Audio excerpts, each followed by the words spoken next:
Rosalind Carter reminds us there are only 4 kinds of people in this world: those who have been caregivers, those who currently are caregivers, those who will be caregivers, and those who will need caregivers.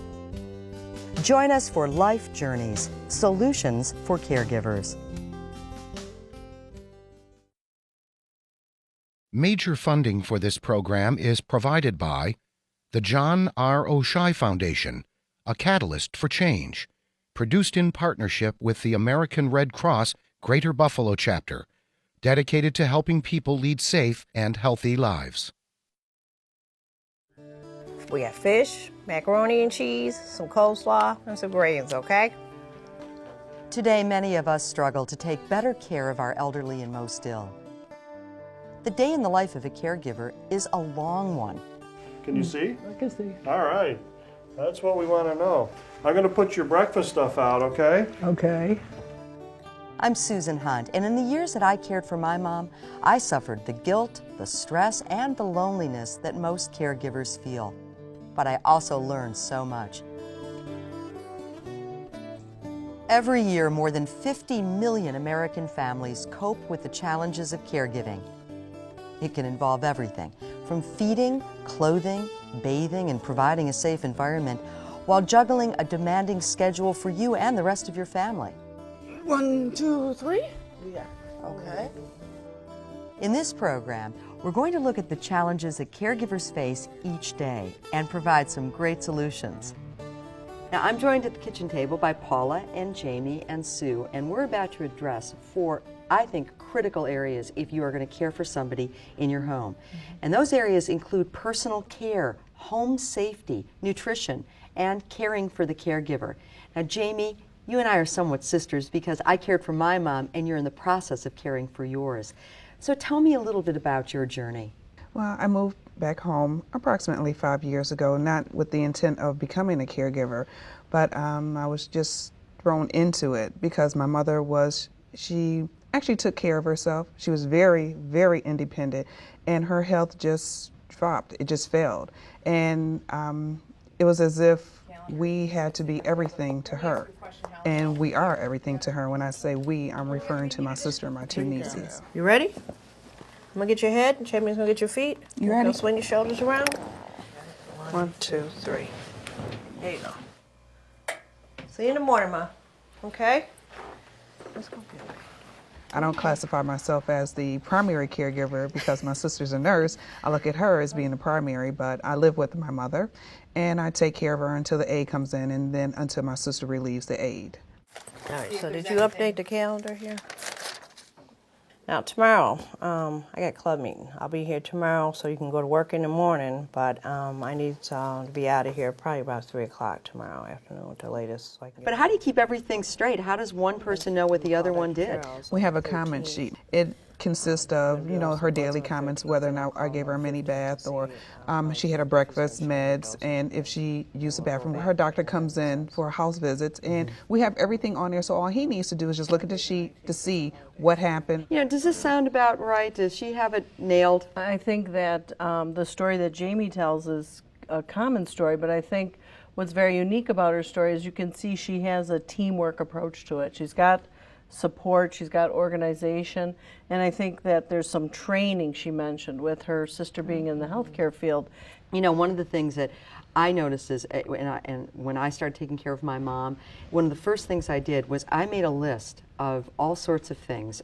Her birth date, how many operations she had, what medicine she went, and I did it for a reason, because she was in the emergency room practically every weekend, and I got tired of trying to remember all of that.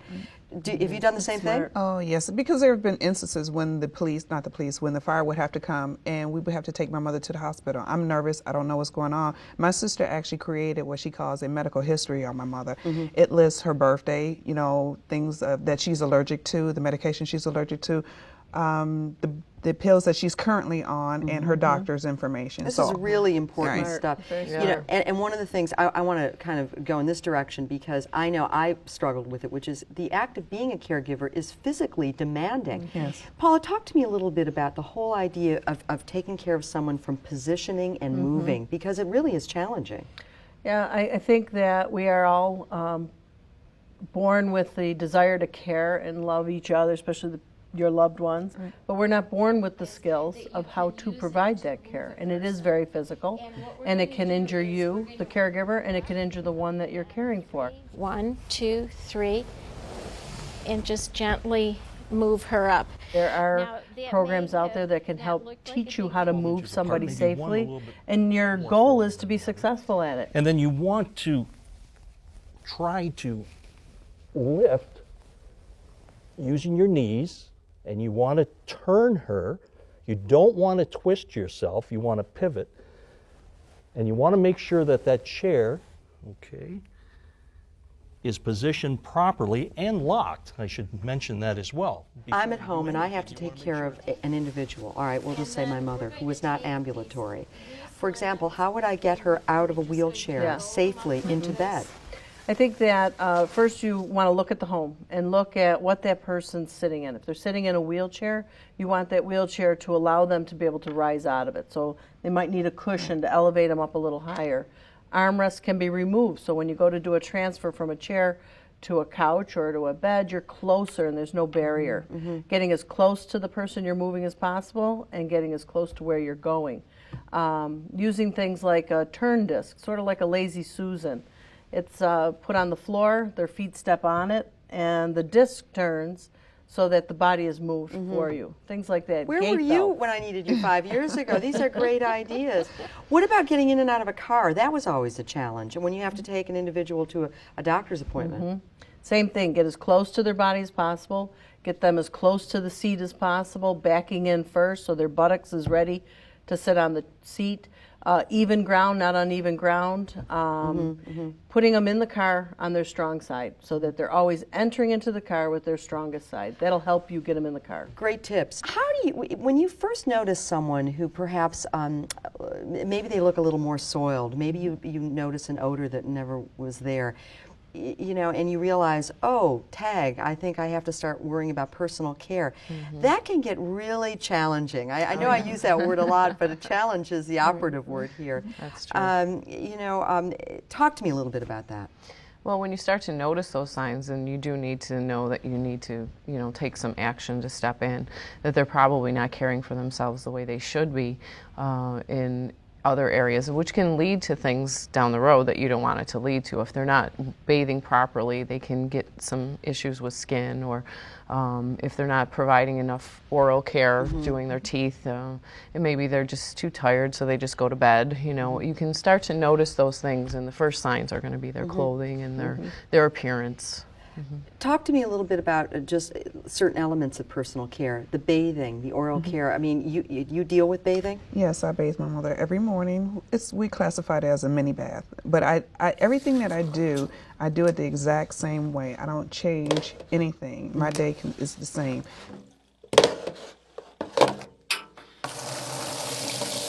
Mini bath just consists of, you know, just she has like the little hospital pans, and I just make sure that she's very fresh and clean. I think that being sure that she has the opportunity to participate. I mean, Yes.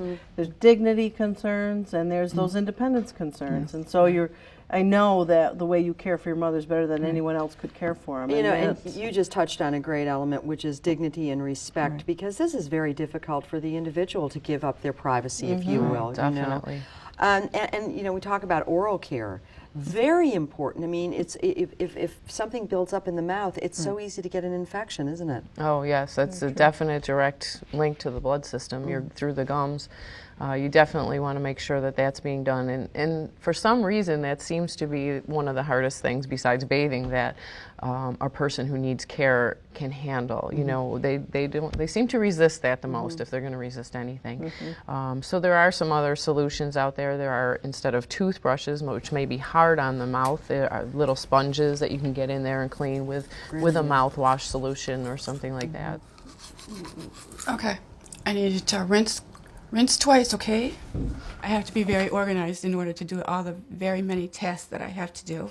But if you break everything down into simple steps, you can do it.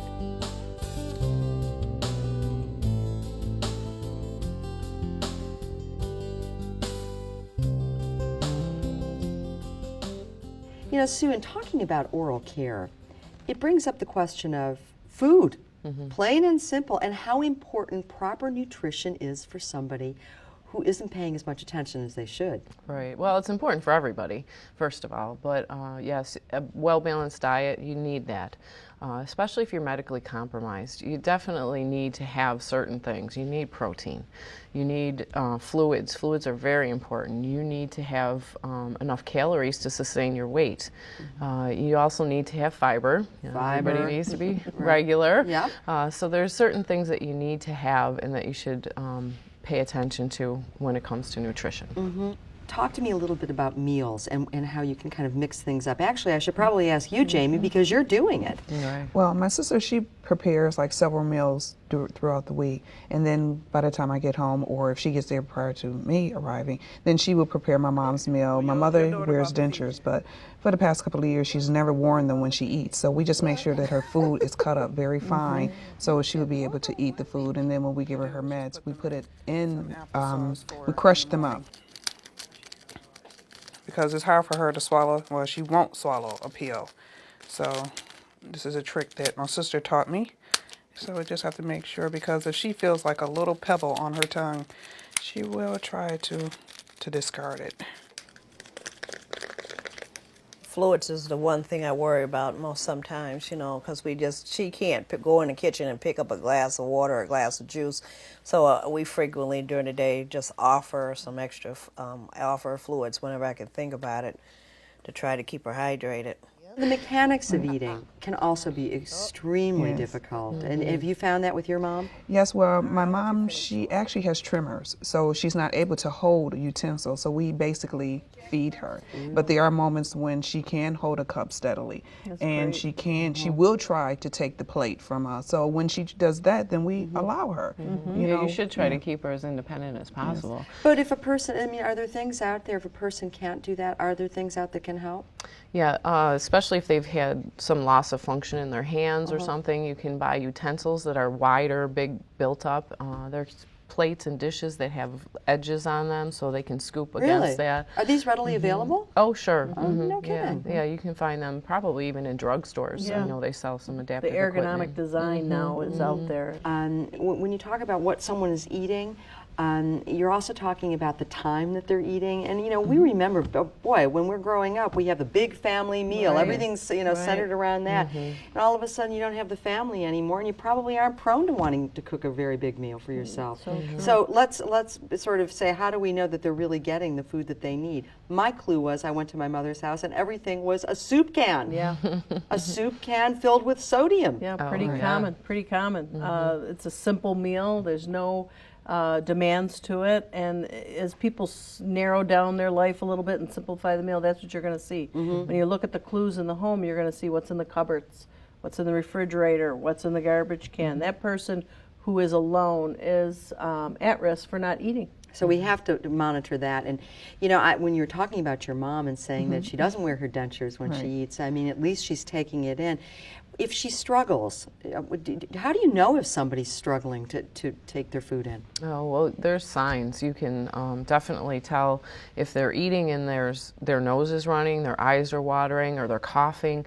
It may not be a sign that they have a cold or something wrong that way. It may be that they're not swallowing properly. And if they aspirate, which is where the food or the liquid goes actually into the lungs instead of into the stomach, then they could come down with pneumonia, which we definitely don't want. You don't want that. No, and you can diagnostically be sure that's what it is.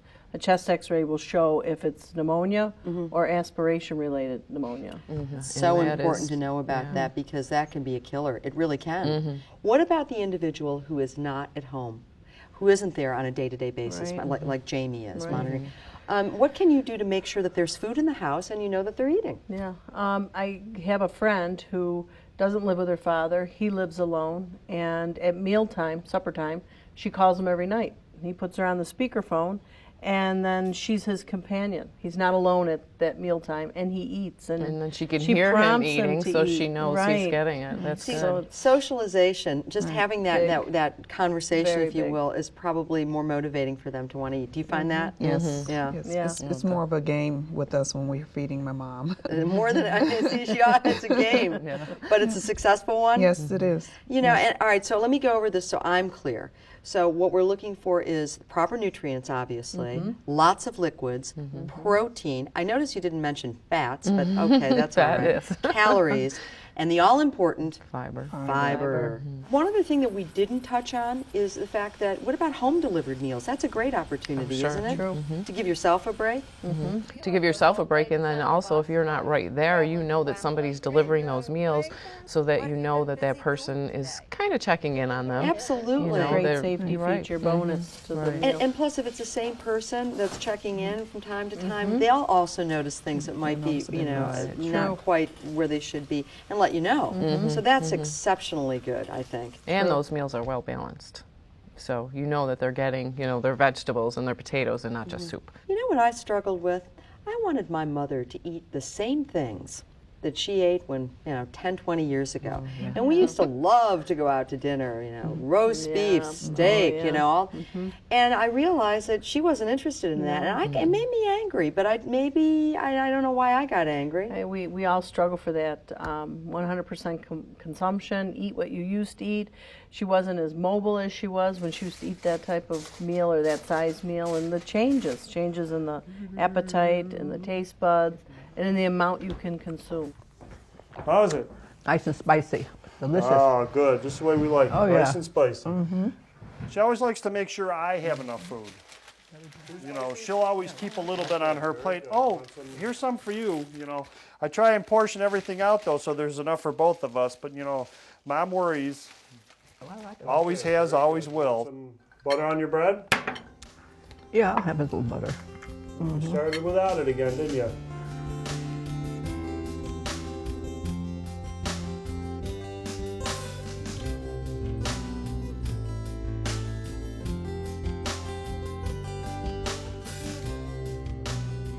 We've touched on an awful lot of very good information, but the one thing that we really haven't spent a lot of time on is home safety. So Paula, let me talk to you about that.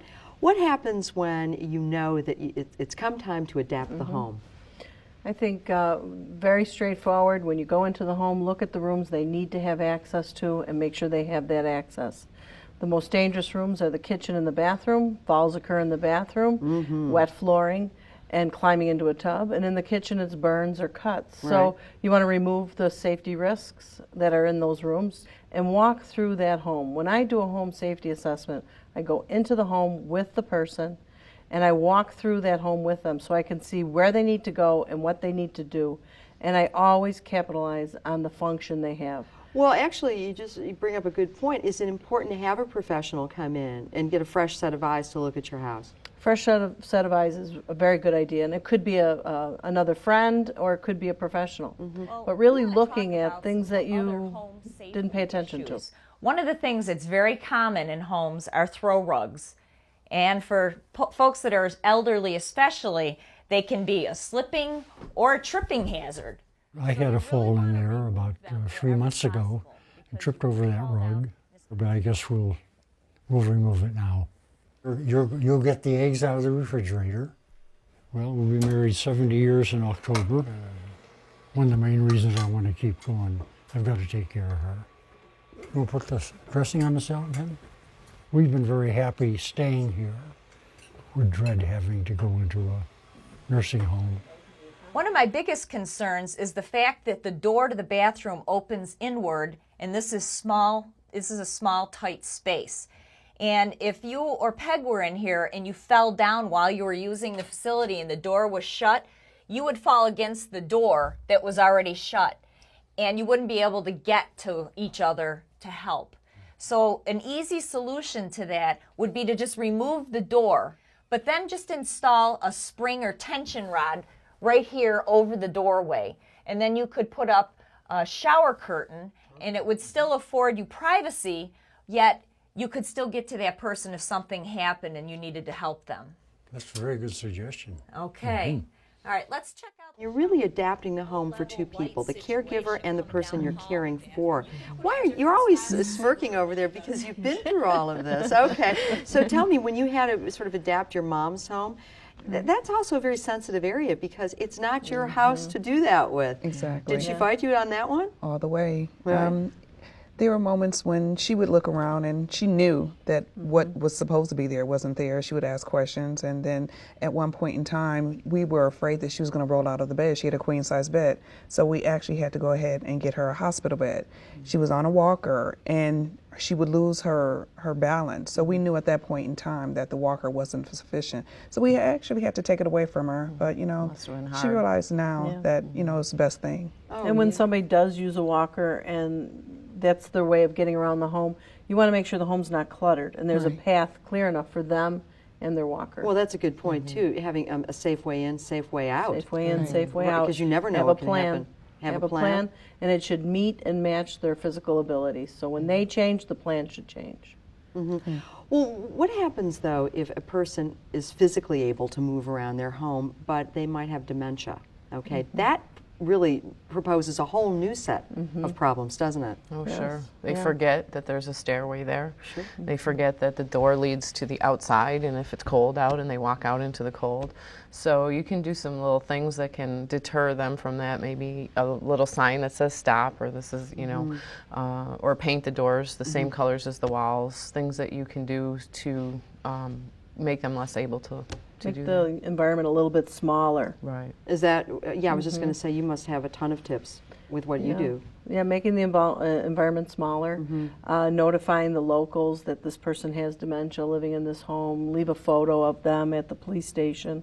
I think the Alzheimer's Association has programs like that. But definitely camouflaging and getting rid of those. From personal experience, do you have any tips you want to share with anybody? Just do what fits what you will be able to do, or what works well with you. I turn it into a game. I know it may sound a little crazy, but you know, everything that I do with my mother, I turn it into a game. So it lightens her day, and it makes it go a lot easier for myself. Oh yeah, and you know, you bring up a very good point, which is making it a little easier for the caregiver. It's a roller coaster ride. There's no question about it. Hi, Mom. Are you ready to get up? Yeah. It is really cold outside. 6 years ago, my mother was living in Florida with her husband. One day she had a headache, and the next morning my stepfather found her on the floor in the bathroom, and she'd had a stroke. You all set? I don't know one a day. You don't know? Yeah. She can't talk. She only says one a day, which is kind of like the vitamins. One day her brain just got stuck on that phrase. I have to help her brush her teeth, wash up, give her a shower twice a week, put her shoes on. She needs me to toilet her every 3 hours. She takes pills in the morning, dinner time, and bedtime. It is really exhausting, and it's easy to get burnt out. I need to talk to friends. You need to connect with other people. So I've actually set goals for myself, so I feel like I'm achieving something too. I get out once a week to take a class at a college. You've got the model there. So you got to summarize that book in about 10 minutes. Home on the... I want to be happy, and I want her to be happy. The antelope play. I know that I'm doing what I need to be doing, and it's only for a season. And then life will go on after that. All day. Yeah. Yeah. One a day. We've spent all this time talking about how to care for someone. We're not talking how to care for the caregiver. So I'm just going to throw it out. I mean, some tips. Help me so that we can give that caregiver some hope. I would say confide in others, trust them to be able to help you, and train people and get training for yourself. Train people to help you, get yourself trained. Don't be afraid to ask. Don't be afraid to ask for help. Right? That's a really good point. Jamie, you know, as you're going through this process, how do you carve out time for yourself? Do you? Yes, I do. I really enjoy my church, you know, so whenever we go to fellowship with another church, I make sure I put it on the calendar. We find coverage, whether it's my sister or my two nieces, and I just do it. I just go. But it's hard to make yourself go. I think oftentimes that caregiver, when they're in the process of doing this, sometimes they don't realize they need a break. Don't you agree? I agree. I agree. Do you have tips? I think that you find somebody who can look at you and say, you need a break. You need time off. Someone who knows you well enough to see the signs of stress. Because we can get very focused and we get tunnel vision, and all we see is the person we're caring about. We forget about caring for ourselves. And you know, you talk about doing something that you love. I mean, I used to love to run. I stopped running. I noticed signs. I had a friend that resurfaced after 20 years and went through that whole caregiving process with me, and she did take the time to tell me, stop, you need to do this for yourself. Great conversation, terrific ideas. Where were you 5 years ago? Well, you're here now, and I'm so grateful. Thank you so very much. And I think really the bottom line is that knowledge is power.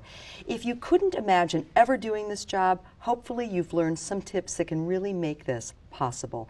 And if you're already caring for someone, well, I hope you've picked up some useful information to make each day easier for you. Please visit thinkbright.org to learn more. I'm Susan Hunt, and I thank you very much for watching.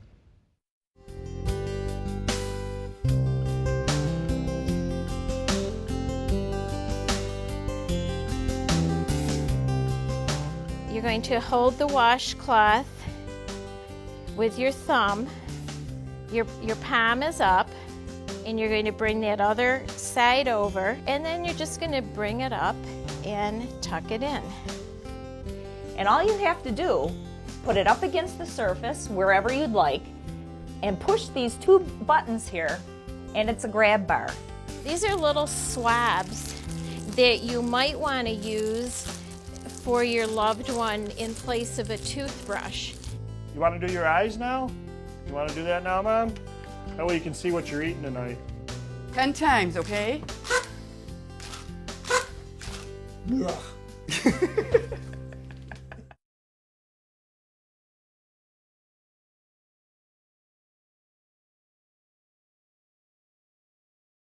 Major funding for this program is provided by the John R. Oishei Foundation, a catalyst for change,